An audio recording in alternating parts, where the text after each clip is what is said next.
राधे राधे मेरे प्यारे भाइयों बहनों माताओं व बंधुओं, संस्कार की बातें चैनल में आपका स्वागत है।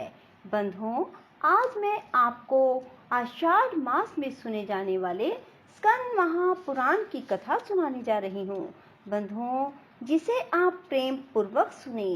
बंधुओं, यदि आपने हमारे चैनल को अब तक सब्सक्राइब नहीं किया तो जरूर करें और बेल आइकन दबाना ना भूलें, ताकि आपको हमारी आने वाली सभी वीडियोस की जानकारी सबसे पहले हो सके।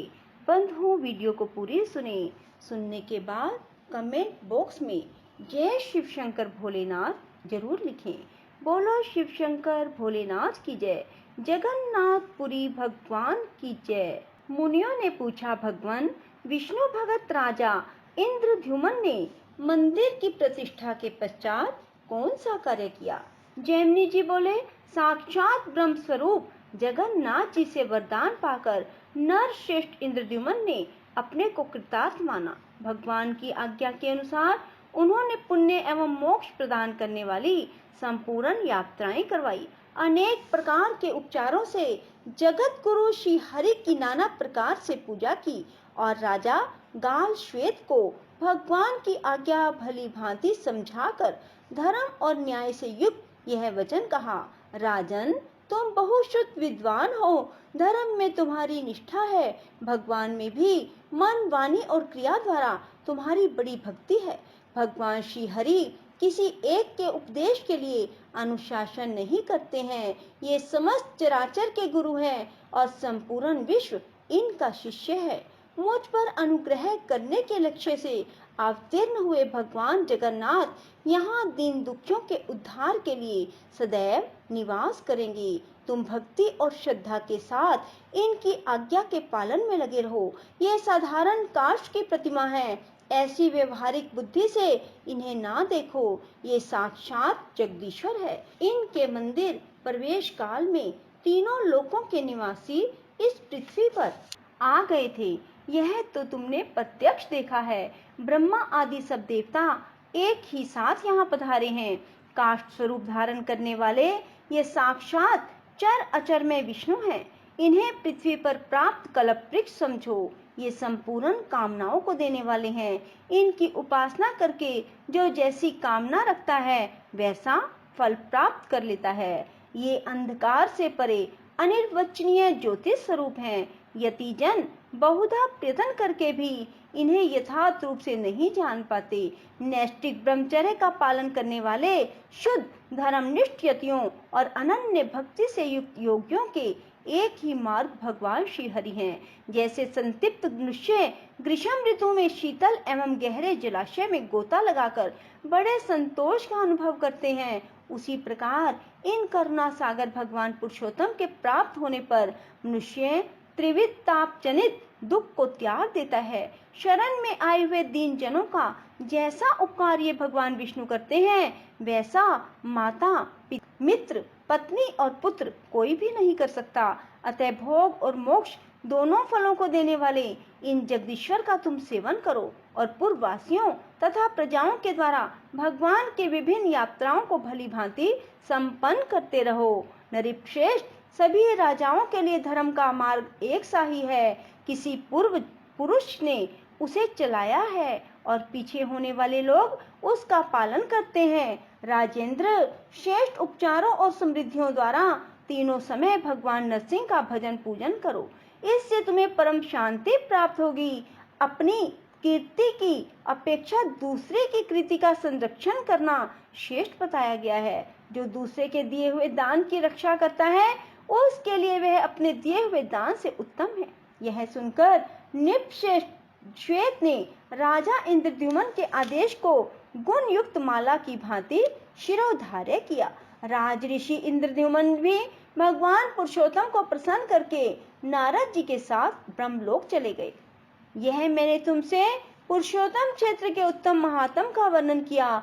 वहां नित्य निवास करने वाले दारू ब्रह्म जगन्नाथ जी के महात्म को जो भक्ति पूर्वक श्रवण करता है, उसे अनेक अश्वमेध यज्ञों का फल प्राप्त होता है। स्वामी कार्तिकेय जी के बताए हुए अर्ध उदय योग की अपेक्षा इस विष्णु महात्म के कीर्तन का पुण्य अधिक है। जो प्रतिदिन प्रातः काल इसको सुनता है उसके लिए यह धन, यश, आयु, पुण्य और संतान की वृद्धि करने वाला है। स्वर्ग में प्रतिष्ठा रूप फल देता और सब पापों का नाश करता है।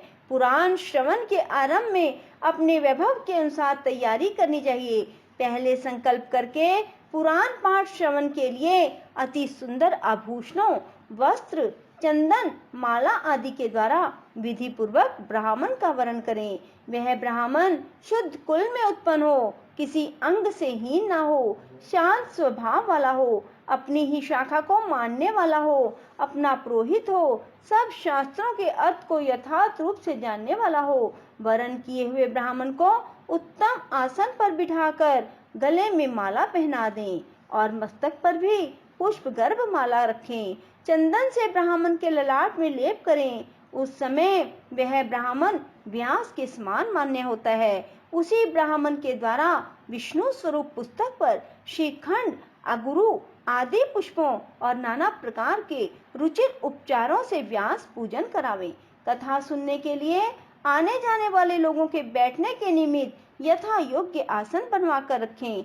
स्वयं उत्तम आसन पर बैठकर उत्कंठित चित्त से कथा सुने अथवा झाड़ बुहार कर शुद्ध किए हुए स्थान में सबके साथ बैठे। व्यास के आगे ऊंचे आसन पर ना बैठें। स्नान करके 2 शुद्ध वस्त्र धारण करें।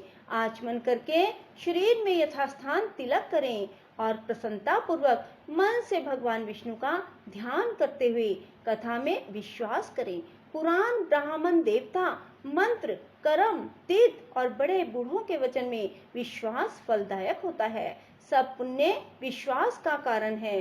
पुराण श्रवण के समय पाखंडी आदि से बातचीत, व्यर्थ की बकवास और सब प्रकार की चिंताओं का प्रयत्न पूर्वक त्याग करें। इसी विधि से प्रतिदिन प्रसन्नता पूर्वक कथा सुने। पाठ समाप्त होने पर बारंबार करताल आदि बजाकर जय कृष्ण, जगन्नाथ, हरे इत्यादि नामों का कीर्तन करें।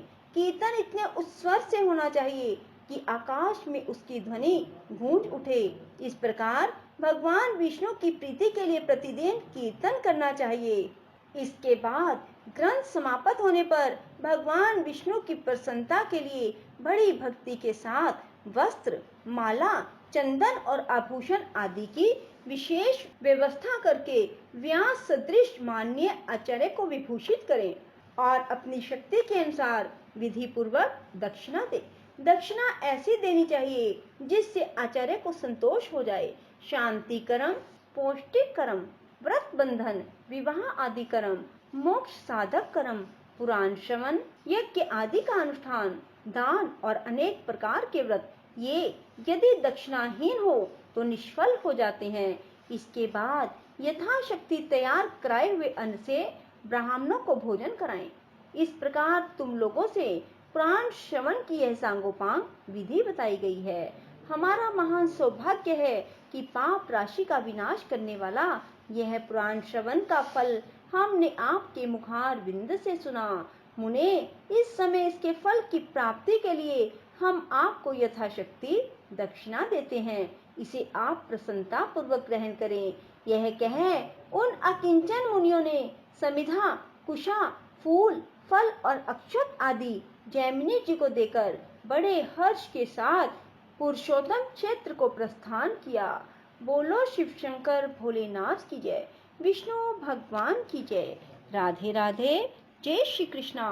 बंधुओं, यदि आपको हमारी वीडियो पसंद आए तो इसे लाइक करें और शेयर भी जरूर करें। धन्यवाद।